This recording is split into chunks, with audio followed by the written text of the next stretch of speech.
الحمد لله نحمده ونستعينه ونستغفره ونعوذ بالله من شرور أنفسنا ومن سيئات أعمالنا من يهد الله فلا مضل له ومن يضلل فلا هادي له وأشهد أن لا إله إلا الله وحده لا شريك له وأشهد أن محمدا عبده ورسوله أرسله بالحق بشيرا ونذيرا أما بعد فأعوذ بالله من الشيطان الرجيم بسم الله الرحمن الرحيم يوم نقول لجهنم هل امتلأت وتقول هل من مزيد وأزلفت الجنة للمتقين غير بعيد هذا ما توعدون لكل أواب حفيظ من خشي الرحمن بالغيب وجاء بقلب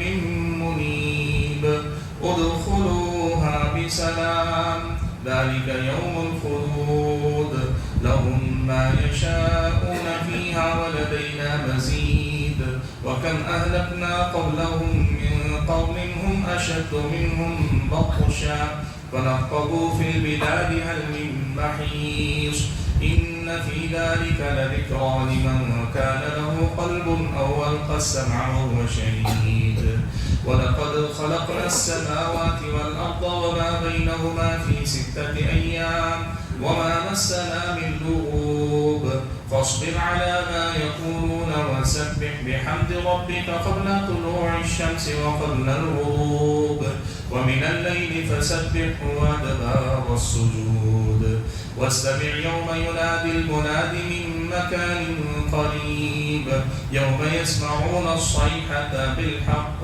ذلك يوم الخروج إنا نحن نحيي ونميت وإلينا المصير يوم تشقق الأرض عنهم سراعا ذلك حشر علينا يسير نحن أعلم بما يقولون وما أنت عليهم بجبار فذكر بالقرآن من يخاف وعيد وقال تبارك وتعالى أيضا قل يا عبادي الذين أسرفوا على أنفسهم لا تقنطوا من رحمة الله إن الله يغفر الذنوب جميعا إنه هو الغفور الرحيم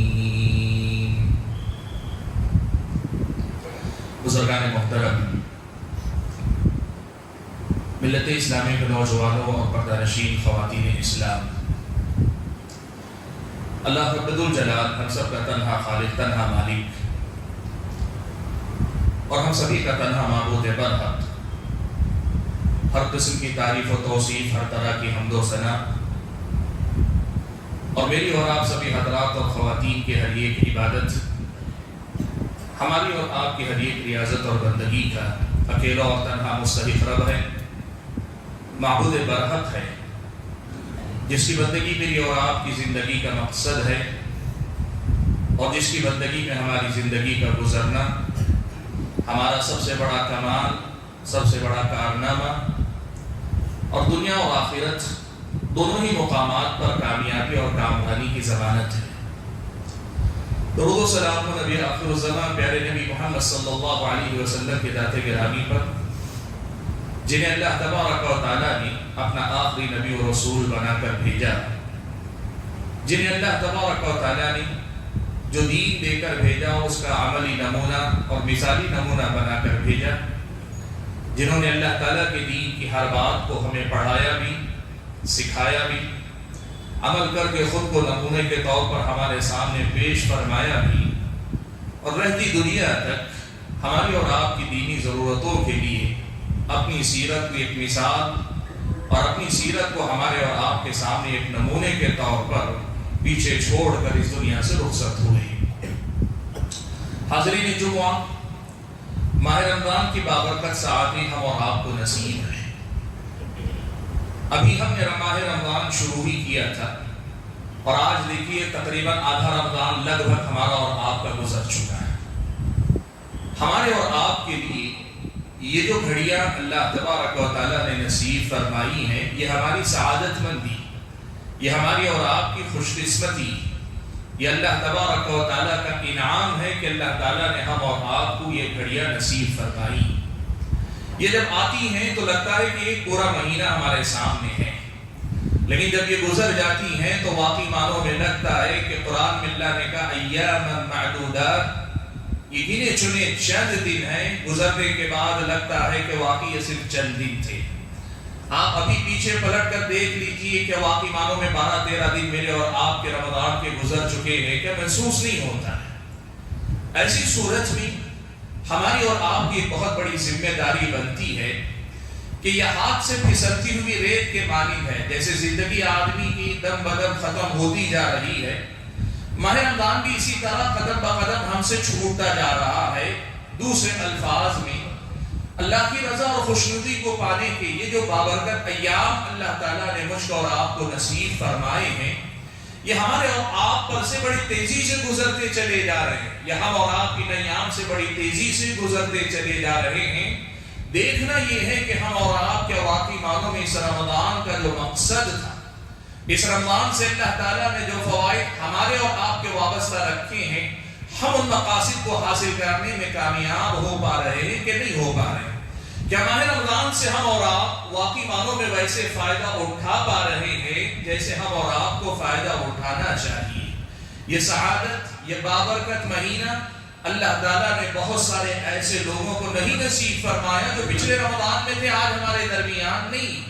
اور یہ بھی یہ سچائی ہے کہ اگلا رمضان جب آئے گا ہم میں سے بہت سارے ہوں گے جن کو یہ گھڑیاں پھر دوبارہ زندگی میں نصیب نہیں ہوں گی۔ تو کیوں نہ ایسا کچھ سوچا جائے کہ اس مہینے میں ہم اور آپ اللہ تبارک و تعالیٰ کو راضی کرنے، اس کی خوشنودی کو حاصل کرنے، اس کی نعمتوں سے مالا مال ہو جانے، اس کی رحمتوں اور برکتوں کو سمیٹنے میں کسی قسم کی کوتاہی کرنے والوں میں ہم نہ ہو پائے۔ ہم اپنے آپ کو غافل لوگوں میں نہ رکھیں جنہوں نے اس مہینے کے اندر بھی اللہ تعالیٰ کی رحمتوں کو سمیٹنے میں غفلت برتی۔ ہم ایسے لوگ نہ ہوں جو عام دنوں کی طرح اس مہینے میں سستی اور کاہلی کا شکار ہو گئے۔ نعمتیں ہمارے سامنے تھیں، ہمارے دروازے پہ تھی، بلکہ یوں کہیے ہمارے لب کھلے تو ہمیں نعمتیں رحمتیں اللہ دینے تیار ہے، اور ہم اور آپ اس کے باوجود بھی یہ رحمتیں نہ لے پائے۔ ایسے بدقسمت لوگوں میں ہم اور آپ اپنے آپ کو شامل ہونے سے بچا لیں، اس کی ہم اور آپ کو پہلے سب سے پہلے فکر کرنی چاہیے۔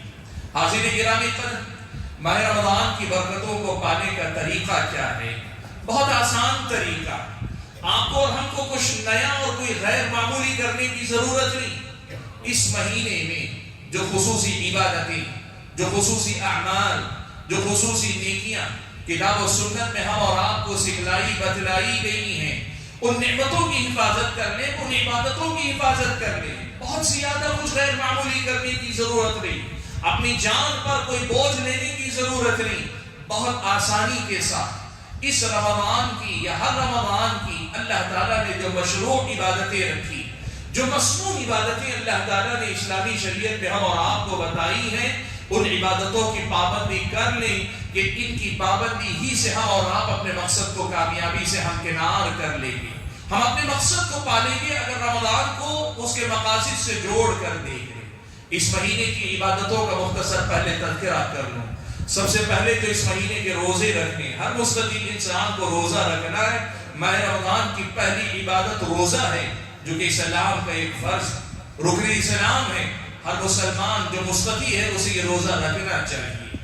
اس مہینے کی عبادتوں میں دوسری عبادت قیام ہے، جسے ہم تراویح کہتے ہیں۔ ماہ رمضان کی مناسبت سے اس قیام کی حفاظت کیجیے، اس قیام کی پابندی کیجیے۔ افطار کے بعد طبیعت کا بوجھل پن، طبیعت کے اندر کی سستی اکثر و بیشتر ہم اور آپ کو اس نماز میں کوتاہی پر آمادہ کرتی۔ حفاظت کیجیے اپنے قیام کی، اپنی تراویح کی۔ اگر ہم اور آپ اپنی تراویح کی حفاظت کر لے گئے، ہم رمضان کے مقصد سے اور زیادہ قریب ہوتے ہوئے آگے بڑھیں گے۔ اس رمضان کی عبادتوں میں سے ایک بڑی عبادت قرآن کی تلاوت، قرآن کی کثرت سے تلاوت کرنا اس مہینے کی عبادتوں میں سے۔ وہ رمضان تراویح میں قرآن سننے کی بات نہیں، نماز تراویح سے الگ قرآن کی تلاوت کرنا۔ اور اہل علم نے یہاں تک لکھا، عام دنوں میں قرآن مجید کو تدبر کے ساتھ غور و فکر کر کے پڑھنا، اس کے معنی مطلب کو سمجھ کر پڑھنا افضل ہے۔ ماہ رمضان میں کثرت سے تلاوت کرنا افضل ہے، تدبر سے زیادہ قرآن کی کثرت سے آدمی کو تلاوت کرنی چاہیے۔ رمضان کی عبادتوں میں سے ایک اہم عبادت ہے۔ ماہ رمضان کی عبادتوں میں سے بڑی عبادت یہ بھی ہے، اللہ کے نبی صلی اللہ علیہ وسلم اللہ کی راہ میں خرچ کیا کرتے، خوب دیا کرتے تھے۔ اللہ کے نبی صلی اللہ علیہ وسلم کی سخاوت کی کوئی مثال نہیں تھی جو دنیا میں پیش کی جا سکے۔ اللہ کے نبی صلی اللہ علیہ وسلم یہ جو خرچ کرتے تھے، ذہن میں رکھیے گا، یہ زکوٰۃ نہیں تھی۔ ہم بہت سارے ایسے ہیں جو رمضان میں بھی خرچ کرنا چاہتے ہیں تو زکوٰۃ ہی میں سے دینا چاہتے ہیں۔ زکوٰۃ تو دینی ہے، سال کے 12 مہینے جب بھی فرض ہو آپ کو دینی ہے، لیکن رمضان میں جو خرچ کرنے کی عبادت جو اللہ کے نبی کرتے تھے وہ زکوٰۃ کے علاوہ ہے، اس لیے کہ اللہ کے نبی نے کبھی اپنے پاس اتنا مال رکھا نہیں کہ اس پر آپ کی زکوٰۃ واجب ہو، اتنا روپیہ پیسہ دینار درہم رکھے نہیں۔ اللہ کے نبی عام سخاوت کیا کرتے تھے۔ اس مہینے میں اللہ کی راہ میں خوب خرچ کریں، یہ بھی رمضان کی عبادتوں میں سے، اس مہینے کی عبادتوں میں سے۔ اگر اللہ تعالیٰ توفیق دیتا، ذمہ داریاں کم ہیں یا نہیں ہیں اور اللہ نے استطاعت دی ہے تو ماہ رمضان میں عمرہ کیجیے، اس مہینے کی بہت بڑی عبادت ہے۔ نبی علیہ السلام نے فرمایا رمضان میں عمرہ کرنا ایک حج کا ثواب آپ کو اور مجھ کو دلاتا ہے۔ اس مہینے کی عبادتوں میں سے یہ اہم عبادت ہے، آخری عشرے کی راتوں میں خوب عبادت کرنا، آخری عشرے میں بھرپور اللہ تعالیٰ کی عبادت کرنا۔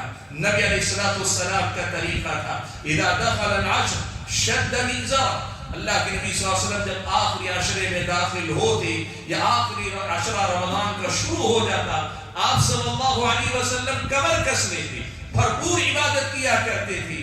اس رمضان کی عبادتوں میں سے یہ خاص عبادت ہے، آخری عشرے میں عبادت کے ساتھ شب قدر تلاش کرنے کی کوشش کرنا، لیلۃ القدر کو پانے کی کوشش کرنا، اور اس میں اللہم انک عفو تحب العفو فاعف عنی، اس دعا کا کثرت سے اہتمام کرنا ماہ رمضان کی عبادتوں میں سے یہ عبادت ہے۔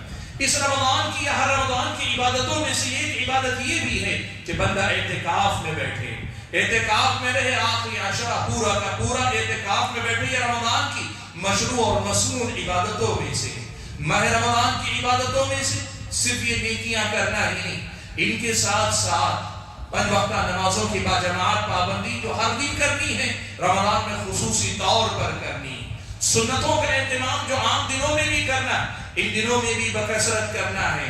ماہ رمضان کی عبادتوں میں سے یہ بھی عبادت ہے کہ ہم اور آپ جہاں یہ ساری نیکیاں کرتے ہیں وہیں اس بات کا بھی خیال رکھیں کہ گناہوں سے بچے رہیں۔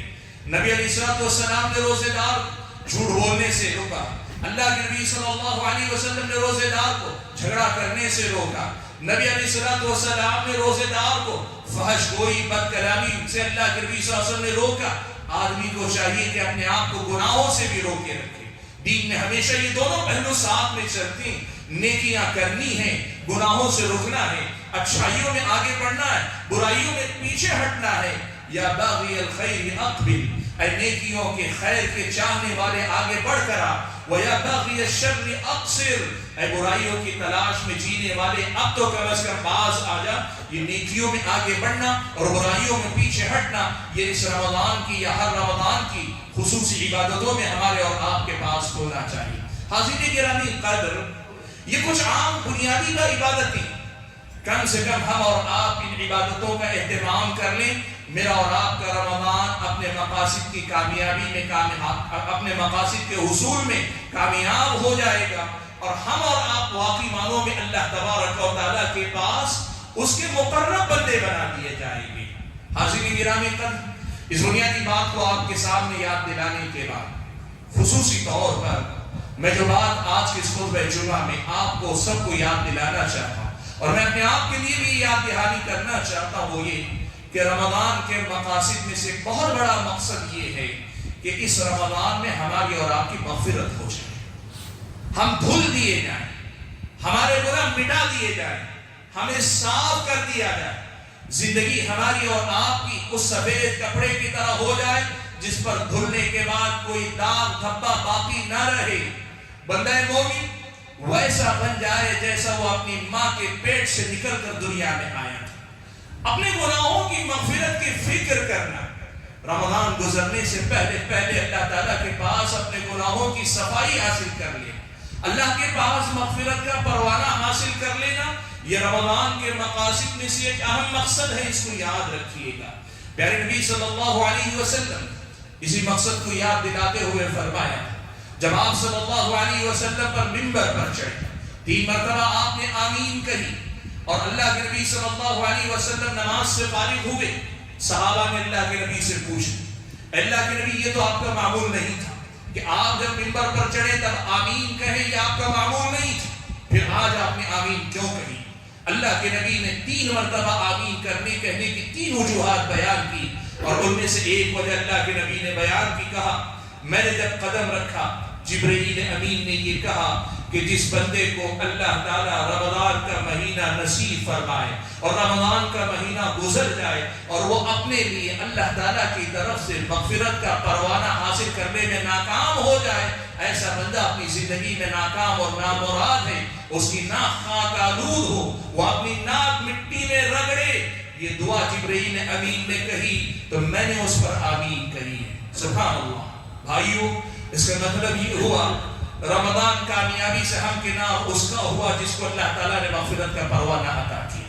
وہ مسلمان اپنے رمضان میں کامیاب ہوا جسے اللہ تبارک و تعالیٰ نے مغفرت کا پروانہ عطا فرمایا۔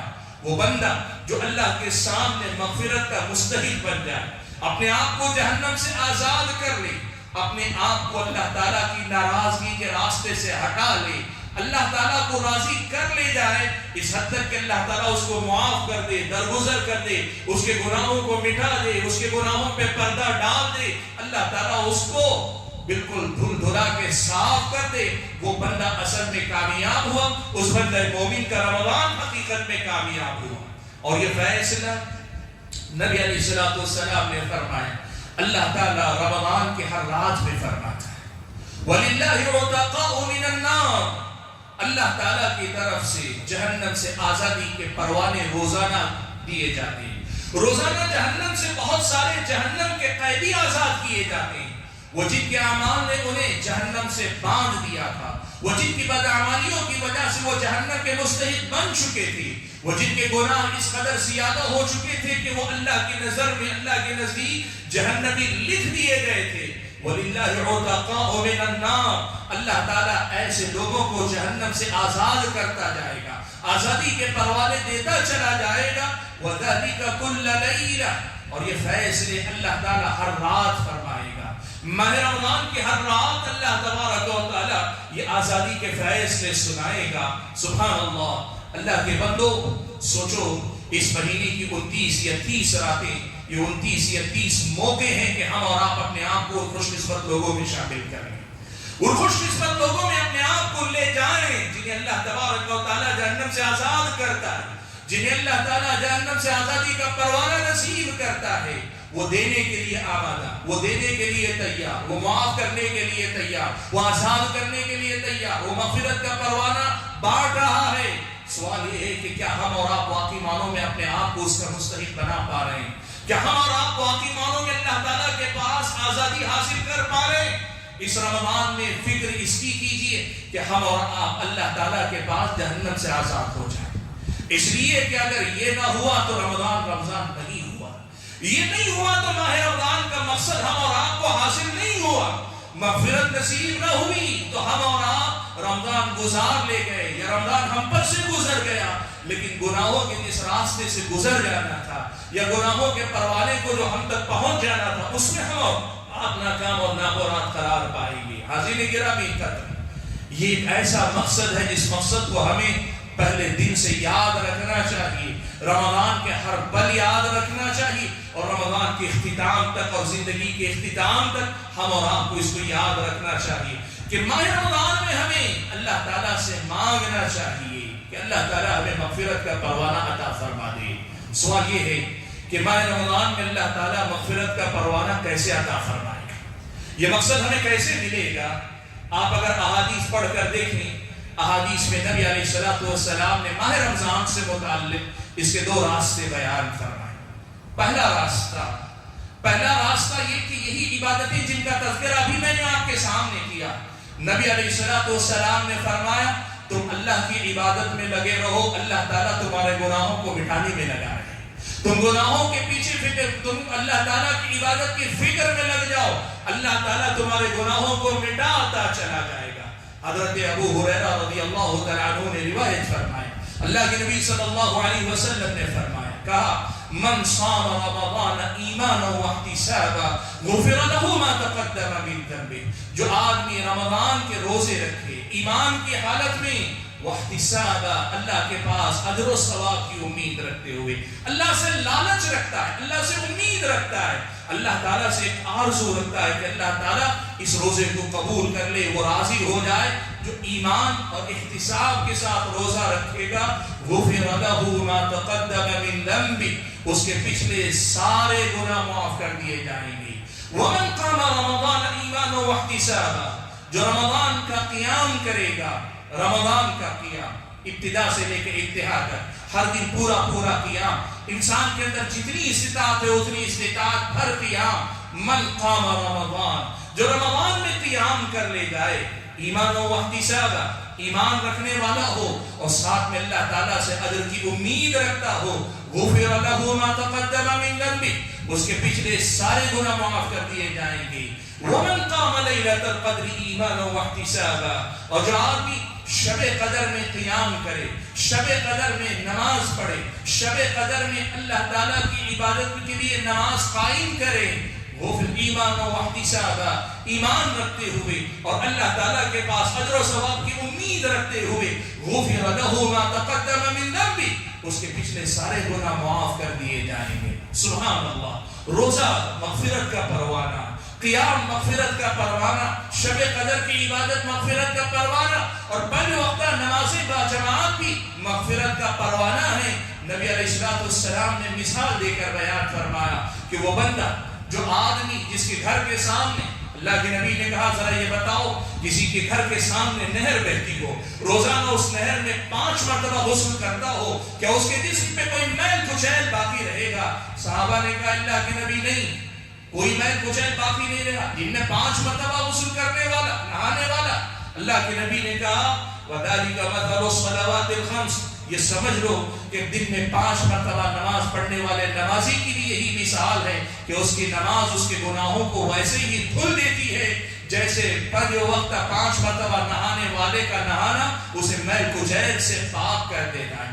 اللہ کے بندو، ہماری ہر نیکی جہاں مجھ کو اور آپ کو ایک درجہ اوپر اٹھاتی ہے، وہی میرے اور آپ کے گناہوں کا کفارہ بنا دی جاتی ہے۔ حاضرین گرامی قدر، پہلا راستہ یہ جو مغفرت، جو رمضان کے مقاصد میں سے ایک اہم مقصد ہے، یہ جو مغفرت کا حصول میری اور آپ کی زندگی کا مقصد ہے اور اس رمضان کا خصوصی مقصد ہے، اس کے حصول کا سب سے پہلا راستہ یہ ہے کہ اس ماہ کی جتنی عبادتیں ہیں اتنے اہتمام سے کرو، اتنی لگن سے کرو، اتنی توجہ سے کرو، اتنی یکسوئی سے کرو، اور اپنے نفس کے ساتھ مجاہدہ کر کے کرو، اپنے نفس سے لڑ کے کرو، تھوڑی بہت مشقت کے ساتھ کرو، لیکن کرو، ایسے عبادت کرو کہ اللہ کو ہماری ادا پسند آ جائے، اللہ کو ہماری عبادت پسند آ جائے، اور وہ ہم سے راضی ہو کر ہمارا سارا حساب پاک کر دے، ہمارے سارے گناہوں کو معاف فرما دے۔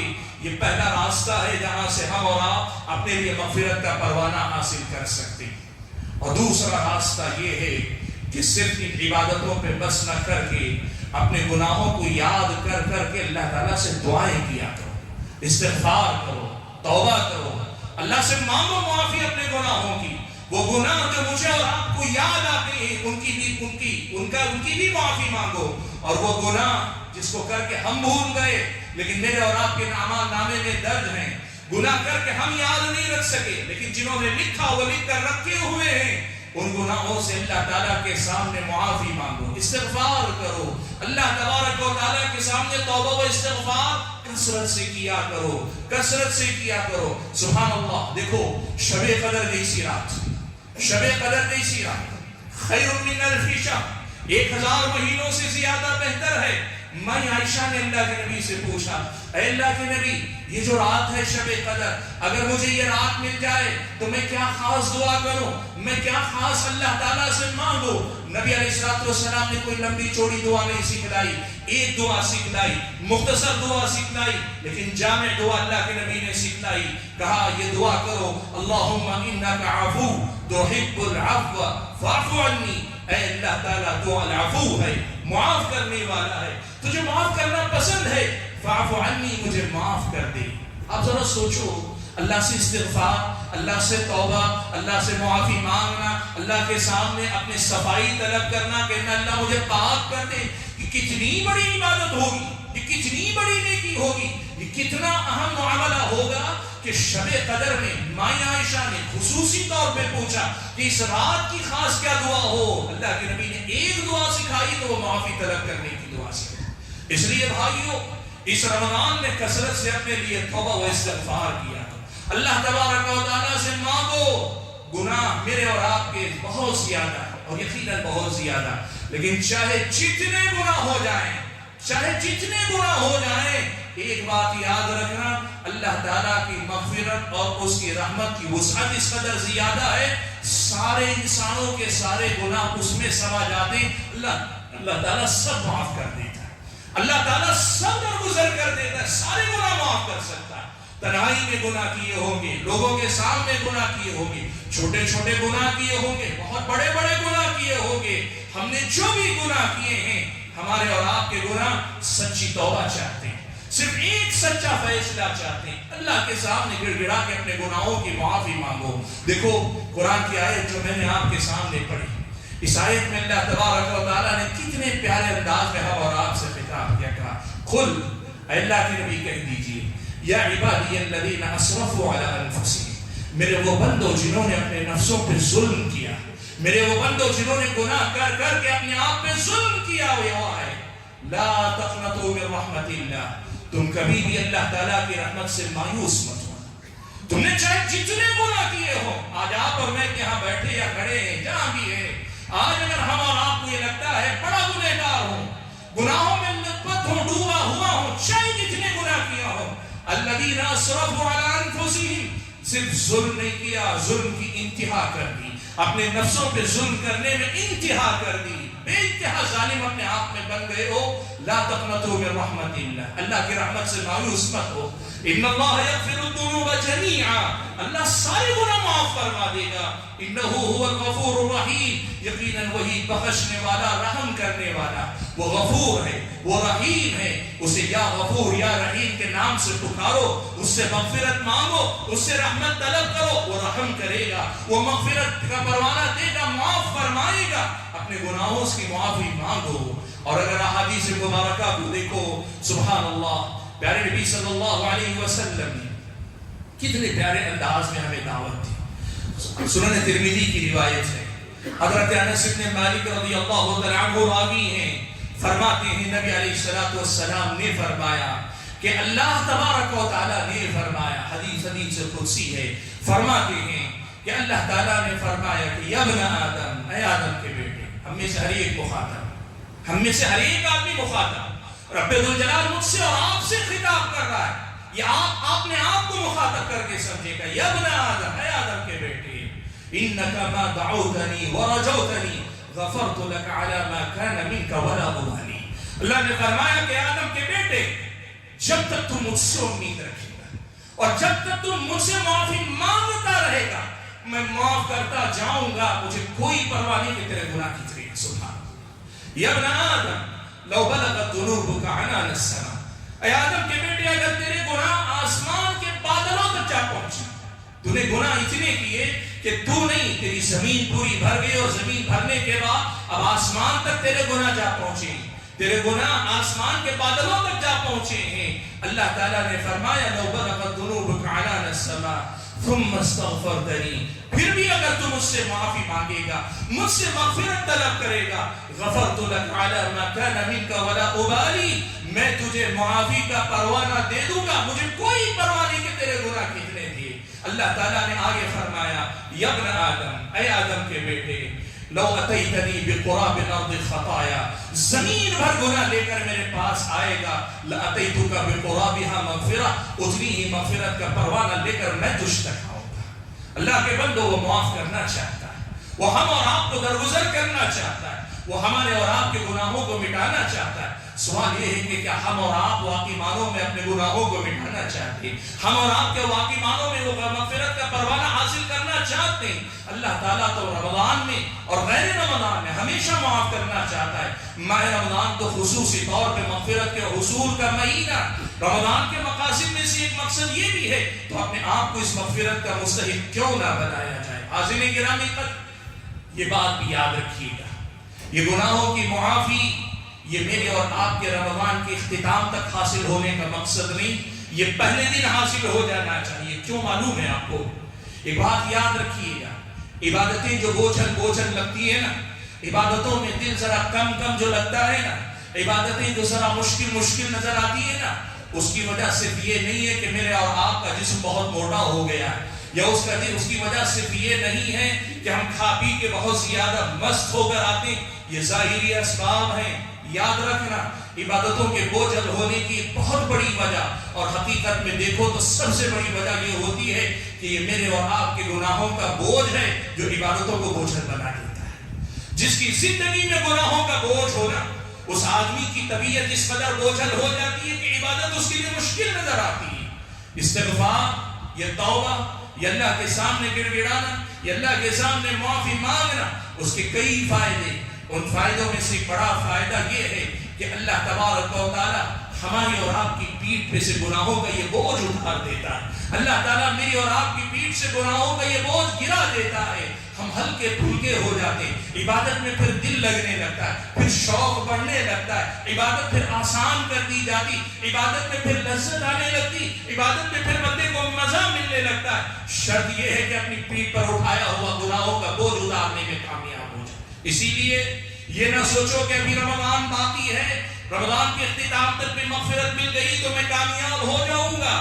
پوری کامیابی نہیں، اصل کامیابی یہ ہے کہ ابتدا میں معافی مل جائے، ابھی معافی مل جائے، آج مجھ کو اور آپ کو معافی مل جائے، اور اس کے بعد اگلے پورے رمضان کی عبادتیں میرے اور آپ کے لیے آسان کر دی جائیں۔ اللہ میرے اور آپ کے لیے عبادتوں کو آسان کر دے۔ اس آسانی کے حصول کے لیے اس نفس کو پاک کرنے، اپنے گناہوں کے بوجھ کو ہٹانے، اپنے گناہوں کے بوجھ کو اتارنے کی فکر کریں کہ یہیں سے اصل میں مجھ کو اور آپ کو اللہ تبارک و تعالیٰ کی وہ توفیق ملے گی کہ جس توفیق کے نتیجے میں اگلے بقیہ ایام میں ہم بھرپور عبادت کر پائیں گے، اللہ کو راضی کر پائیں گے۔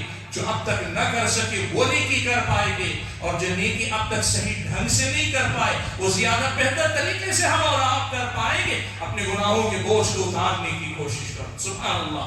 کبھی آپ اس مسئلے پر بھی غور کریں، اہل علم کی گفتگو سنیں۔ یوٹیوب پر آپ کے سامنے الحمدللہ بہت سارے بیانات، ان گناہوں نے ہم سے کیا کچھ چھینا، ان گناہوں نے ہم سے کیا کیا چھینا ہے، گناہوں کے نقصانات کیا کیا ہم اور آپ پر ہوئے، اس پر اگر آپ دیکھیے تو پتہ یہ چلتا ہے اتنا بڑا نقصان ہے ان گناہوں کا ہمارے ساتھ لگے رہنا، یا ان گناہوں کا ہمارے اعمال نامے میں باقی رہنا، یا اس بوجھ کو اٹھائے پھرنا اتنا بڑا نقصان ہے کہ کوئی نادان ہی ہوگا جو استغفار میں دیر کر سکتا ہے۔ سوچو، نبی علیہ السلام معصوم عن الخطا، اللہ کے نبی صلی اللہ علیہ وسلم معصوم ہیں، آپ صلی اللہ علیہ وسلم کو اللہ تعالیٰ گناہوں سے بچا کر رکھتا ہے۔ انبیاء علیہ السلام معصوم ہوتے ہیں، لیکن اس کے باوجود اللہ کے نبی دن میں 100 مرتبہ سے زیادہ استغفار کرتے ہیں، 70 مرتبہ اللہ کے نبی توبہ کرتے ہیں۔ ہمارے اور آپ کے لیے توبہ استغفار کس قدر زیادہ ضروری، کس قدر استغفار مجھ کو اور آپ کو کرنا چاہیے، ذرا اندازہ لگاؤ۔ ماہ رمضان میں اس عبادت پر محنت کرو، استغفار کرو، کثرت سے اللہ تعالیٰ کے سامنے توبہ کرو، اور یاد رکھو کئی بار کیا ہوگا معلوم ہے، ہم نیکی کر کے شاید اس مقام تک بسا اوقات نہ پہنچ پائیں۔ نیکی کریں گے، ہم جائیں گے، آگے بڑھیں گے انشاءاللہ، لیکن شاید نیکیاں کر کے اس مقام پہ نہ پہنچ پائیں۔ گناہوں پہ اگر ہم شرمندہ ہو کے اللہ کے سامنے رونا سیکھ لیں، اللہ کے سامنے گڑ گڑانا سیکھ لیں، اللہ کے پاس مغفرت مانگنا سیکھ لیں، تو کبھی ہماری یہ توبہ ہمیں بہت اونچے درجے کا بندہ بنا دے گی۔ سبحان اللہ۔ ہمارے معاصر دور کے عالم دین کی ایک بات میں نے پڑھی تھی، بڑی پیاری بات لکھی، کہا ایک دن مجھے خیال آیا، میں یہ دیکھوں قرآن میں تلاش کروں کہ اللہ تعالیٰ کس سے محبت کرتا ہے۔ اللہ کی محبت کا نصیب ہونا بہت بڑا مقام ہے کہ اللہ کسی سے محبت کرنے لگ جائے، کہا مجھے خیال آیا میں دیکھوں کہ اللہ تعالیٰ قرآن میں دیکھوں قرآن پڑھ کے اللہ کس سے محبت کرتا ہے. کہا میں قرآن کی آیتیں پڑھتا جاتا, کہیں اللہ نے لکھا کہیں اللہ تعالیٰ نے کہا ہے ان اللہ یحب المحسنین, اللہ محسنین کو پسند کرتے ہیں. محسن کہتے ہیں وہ آدمی جو ہر کام ہر نیکی ہر اچھائی پرفیکشن کے ساتھ کرے, ایک دم مکمل کرے, ذرا برابر کمی نہ ہو. مجھے مایوسی ہوئی, کہا میں کہاں, میرے عمل کہاں, میں اتنا بڑا نیک آدمی کہاں ہو سکتا. میں نے آیت پڑھی تو قرآن میں اللہ تعالیٰ نے یہ آیت نازل کی ان اللہ یحب المتقین, اللہ تعالیٰ متقی بندوں سے محبت کرتا ہے. میں نے سوچا میں کہاں متقی بندہ, تقویٰ تو یہ ہے کہ زندگی میں گناہ نہ ہو اور نیکیاں پوری کی پوریاں, یہ تقوی کا کمال ہے. میں کہاں سے متقی بندہ ہو سکتا ہوں, اللہ کی محبت مجھے کہاں سے مل سکتی. کہا میں نے پڑھی آیت نازل کی اللہ تعالیٰ نے ان اللہ یحب الصابرین, اللہ تعالیٰ صبر کرنے والوں کو پسند کرتا ہے. میں نے دیکھا میری زندگی میں صبر بھی نہیں, نہ نیکیوں پہ جم کے رہ سکتا ہوں, نہ گناہوں سے اپنے آپ کو روکنے میں صبر کر سکتا ہوں, اور نہ ہی زندگی کی آزمائشوں پہ کما حق ہو صبر کر سکتا ہوں. مجھے لگا کہ صبر بھی مجھ سے نہیں ہوتا. میں ایسے ہی پڑھتا جا رہا تھا اور سوچتا جا رہا تھا آخر کیا میرے لیے بھی کوئی ایسا مقام ہے جہاں سے اللہ تعالیٰ مجھ سے محبت کرے. کہتے پڑھتے پڑھتے میری نظر قرآن کی اس آیت پر بھی پڑی. اللہ نے فرمایا ان اللہ یحب التوابین, اللہ تعالیٰ توبہ کرنے والوں سے بھی محبت کرتا ہے. سبحان اللہ. بھائیو یہ کیسی سعادت مندی ہے کہ ہم اپنے گناہوں کو بھی اللہ کی محبت کا ذریعہ بنا سکتے ہیں. ہم نے جو بھی گناہ کیے ان گناہوں پہ شرمندگی, ان پہ اللہ کے سامنے اقرار, شرمندگی, اقرار اور آئندہ نہ کرنے کے لیے عہد و پیمان ہم اور آپ کریں گے. یہ میری اور آپ کی توبہ نہ صرف یہ کہ گناہ معاف کروائے گی, اللہ تعالیٰ کا محبوب بنائے گی, اللہ ہم سے محبت کرنے لگے گا. کہتے ہیں جس وقت میری نظر پڑی میں نے کہا بڑے لوگ, نیک لوگوں کا تو نیک لوگ, اللہ نے میرے لیے بھی محبت کا ایک دروازہ کھلا رکھا ہے. مجھ جیسوں کے لیے بھی اللہ تعالیٰ نے محبت کا ایک دروازہ کھلا رکھا ہے, اور یہ دروازہ تو ہم سب پہ کھلا ہوا. ہم سب گنہگار, ہم سب توبہ کر سکتے ہیں. سچی توبہ کرو, سچی توبہ کرو.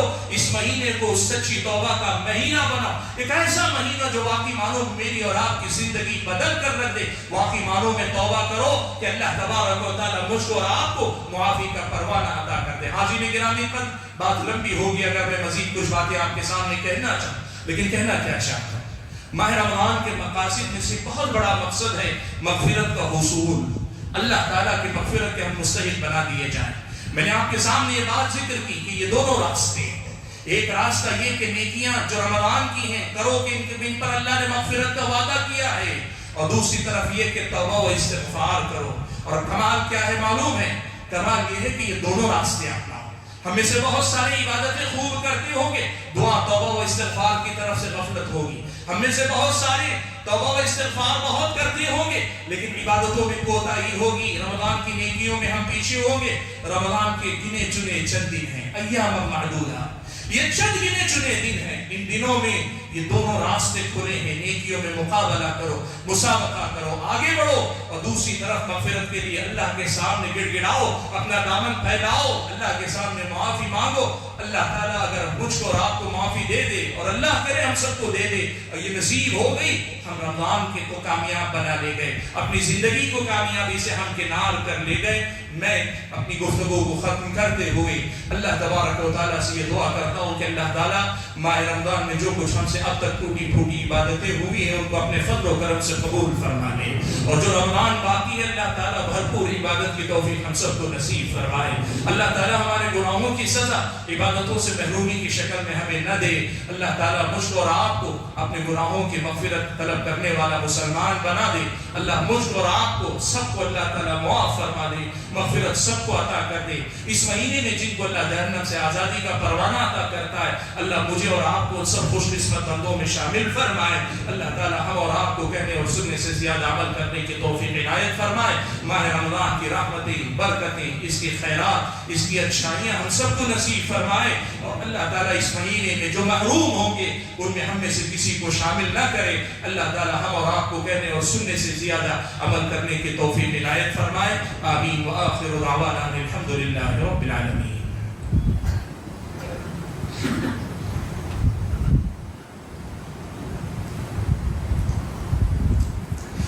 الحمد لله نحمده ونستعينه ونستغفره ونعوذ بالله من شرور أنفسنا ومن سيئات أعمالنا من يهد الله فلا مضل له ومن يضلل فلا هادي له وأشهد أن لا إله إلا الله وحده لا شريك له وأشهد أن محمدا عبده ورسوله أرسله بالحق بشيرا ونذيرا أما بعد فإن خير الحديث كتاب الله وخير الهدي هدي محمد صلى الله عليه وسلم وشر الأمور محدثاتها وكل محدثة بدعة وكل بدعة ضلالة وكل ضلالة في النار.